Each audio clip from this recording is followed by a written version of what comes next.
네, 여러분 안녕하세요. 주식의 소리의 소리입니다. 제 친구가 요 배경이 너무 쓸쓸하다고 귀여운 선인장을 선물 줬어요.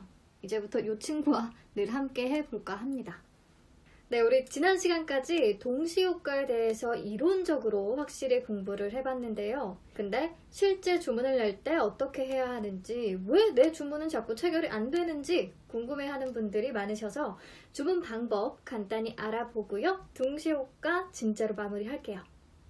자, 보시는 그림은 삼성전자의 장전 동시효과 때의 효과창이고요. 장전 동시효과니까 오전 8시 30분부터 9시까지 진행이 되겠죠. 요때 호가 접수를 받겠죠?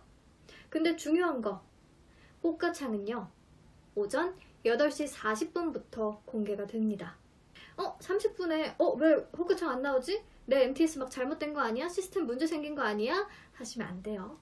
그냥 차분히 기다리시면 됩니다. 40분부터는 보여요. 자, 그럼 요 호가창 보면서 정규장가의 차이 바로 캐치하셨나요? 네, 호가창을 보면 지금 매수 호가도 딱 3개, 매도 호가도 딱 3개의 호가만 보이시죠? 그런데 보여지는 게 3개라고 해서 주문 들어온 호가가 딱 3개만 있는 게 아니고요. 보이지는 않지만 위아래로 다양한 호가들이 쌓여 있습니다. 자, 이 호가창이 9시까지 계속 변동이 될 텐데요. 이 시간에는 주문 체결 안 된다고 했는데 호가창은 왜 변동이 되죠? 라고 궁금해 하실 수 있는데 거래는 되지 않지만 호가가 접수되는 것에 근거해서 마치 바로바로 거래가 이루어지고 있는 것처럼 보여주게 됩니다. 우리 지난 시간에 동시호가의 하나의 가격이 결정되는 원리를 알아보면서 매도자 중에 우선순위를 가지는 D, 매수자 중에 우선순위를 가지는 A 이렇게 먼저 체결시키고 그랬잖아요. 그런 식으로요. 그 과정이 계속되면서 동시호가 가격이 결정이 되는 거니까 그 과정이 진행되고 있는 거라고 보시면 돼요. 호가창이 변동되는 것이. 네, 그리고 다음 화면 보시면 왼쪽부터 8시 41분, 8시 51분, 8시 59분에 동시호가 때 호가창인데요. 이게 바로 삼성전자의 호가창이에요. 이런 대형 종목은 변동폭이 심하지가 않습니다. 근데 작은 종목들의 경우에는 갑자기 막 상한가까지 갔다가 다시 1%대까지 떨어졌다가 난리가 날 때가 있어요. 이러니까 혼란스럽죠. 도대체 나는 그럼 얼마의 주문을 내야 하는 걸까? 얼마의 주문을 내야 내 주문의 체결 확률을 높일 수 있을까? 네, 지금부터 체결 가능성을 높이는 매매 전략 몇 가지 말씀드릴게요. 우선 동시호가가 시작되면 초반에 주문을 내지 마시고요. 동시호가 끝나기 1에서 3분 정도 전에 호가창을 보면서 주문을 내주세요. 왜냐면 동시호가 때 호가로 장난치는 사람이 엄청 많거든요. 거래는 실제로 하지도 않을 거면서 일부러 많은 수량을 주문해 놓고 평균 호가를 조정하는 나쁜 사람들이 있어요. 무슨 말이냐면 예를 들어서 어떤 주식을 팔려고 하는 사람들은 당연히 더 비싸게 팔고 싶어 하겠죠. 그러니까 아주 높은 가격에 가짜로 매수 주문을 내버립니다. 그러면 가격 우선의 원칙에 따라서 이 가격이 우선순위를 갖게 되고요. 그러면 호가창은 실제 거래가 되는 것처럼 계속 보여지니까 현재 거래 성사되는 가격대가 굉장히 높게 나타나는 거예요. 우리가 이때 호가창을 보면 뭐야? 왜 이렇게 올라 이 주식? 와, 오늘 진짜 오르려나 보다 라고 생각을 하고 이 종목을 사려는 사람들이 가격 우선의 원칙에서 밀리면 안 되니까 계속 높은 가격으로 매수 주문을 내는 거예요. 이런 식으로 가격대를 높여서 시초가를 높게 형성시키고요. 장 시작하면 비싼 가격에 매도해서 주식을 처분하는 거죠. 그런데 이 사람들은 가짜로 주문을 낸 거니까 장 시작 시간이 다가오면 주문을 취소한단 말이죠. 그때 나타나는 호가창이 진짜라는 겁니다. 그래서 최대한 동시호가 마감 1에서 3분 정도 전까지 호가창을 그냥 잘 지켜보시다가요. 나중에 주문을 내는 게 좋습니다. 그리고 내주문도 마찬가지예요. 매도할 때 너무 미리 매도 주문을 내놓으면 그 주문으로 인해서 동시호가 금액의 하락이 유발될 수 있고요.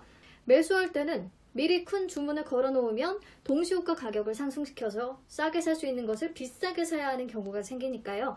주가에 영향을 최대한 안 줄 수 있도록 미리 주문을 내지 않는 것이 좋습니다. 자, 그럼 중요한 거, 가격은 얼마 정도로 주문을 내는 게 좋을까? 자, 매수하고 싶으신 분들은요, 현재 가장 높은 매수호가보다 3호가 정도 비싸게 매수 주문을 내주시고요. 그리고 매도하실 분들은 현재 보이는 호가창에 가장 낮은 매도 호가보다 3호가 정도 싸게 주문을 내시면 체결 확률을 높일 수 있습니다. 예를 들어서 호가창 상황이 이렇다고 하면 매수 주문은 53,800원 정도에, 그리고 매도 주문은 53,300원 정도의 주문을 내는 거죠. 왜냐? 여러분들 11강 그리고 12강 제 강의 영상 보시면 동시호가 시간에 시간 우선의 원칙은 배제돼도 가격 우선의 원칙은 제일 먼저 적용이 되잖아요. 가장 비싸게 주문낸 매수자와 가장 싸게 주문낸 매도자의 주문이 먼저 체결이 되고, 뭐 그 다음 순위 착착착 짝을 맞춰가면서 마지막으로 체결된 가격이 동시호가 가격으로 결정이 됐던 거 기억나시죠?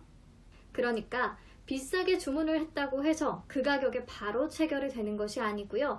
내 주문이 유리한 우선순위를 갖기는 하되 동시호가는 더 낮은 가격에 결정이 될 수 있다는 거죠. 반대로 매도할 때도 싸게 주문을 냈다고 해서 그 싼 가격에 바로 체결이 되는 것이 아니라 내가 유리한 우선순위를 갖기는 한 뒤 동시호가는 더 높은 가격에 결정이 될 수 있어요. 이해 안 되시면 지난 강의 다시 한번 복습해 주세요. 근데 가격 우선의 원칙 다음으로는 수량 우선의 원칙이 적용되기 때문에 아주 소량을 주문 내면 체결이 안 될 수도 있습니다. 근데 뭐 이거저거 다 따지기 너무 귀찮다, 나는 시초가에 무조건 매수 또는 매도를 해야겠다 하는 분들은 우리 왜 무조건 체결이 되게끔 하는 주문 방법 어떤 게 있었죠? 시장가 주문. 그러니까 동시호가 때도 시장가 선택하시고 수량만 지정해서 매수, 매도 주문 내시면 대부분은 당일 동시호가로 체결이 됩니다. 근데 어떤 경우에 체결이 안 될 수 있느냐? 지난 시간에 공부했던 동시호가가 상한가 혹은 하한가인 경우예요. 시장가로 선택을 해서 주문을 내봤자 다 똑같이 상한가나 하한가로 주문이 접수되는 거기 때문에 정량 배분의 법칙이 적용되는 데다가 또 물량이 충분하지 않으면 내 순서가 오지 않으니까 이때는 체결시키기가 어렵습니다. 자, 그럼 오늘 배운 내용 깔끔히 정리를 한번 해볼까요? 동시호가 호가창은 9시 40분부터 확인할 수 있다. 매수, 매도 호가 3개씩만 노출되는데 그 위아래도 호가는 분명히 존재한다. 동시호가 마감 1에서 3분 전까지 기다렸다가 호가창을 보고 주문 내는 게 좋다. 주문 낼 때는 사고 싶다면 보이는 매수 호가보다 3호가 정도 높게 주문 내고, 팔고 싶다면 보이는 매도 호가보다 3호가 정도 싸게 주문 내라. 동시호가 가격이 결정되면 나는 어떤 쪽으로든 절대 손해보지 않는다. 근데 이것저것 따지기 귀찮고 무조건 매수하거나 매도하고 싶으면 시장가로 주문을 내라. 하지만 동시호가가 상한가, 하한가인 경우에는 시장가로 주문 내도 체결되지 않을 수 있다. 네, 여러분, 장마감 동시호가 때도 똑같이 적용하시면 됩니다. 네, 이번 내용까지 해서 동시호가는 진짜 완전히 끝낼게요. 다음 시간에는 시간의 종가와 시간의 단일가 매매 내용 들고 찾아올게요. 오늘도 들어주셔서 감사합니다. 다음 시간에 다시 만나요.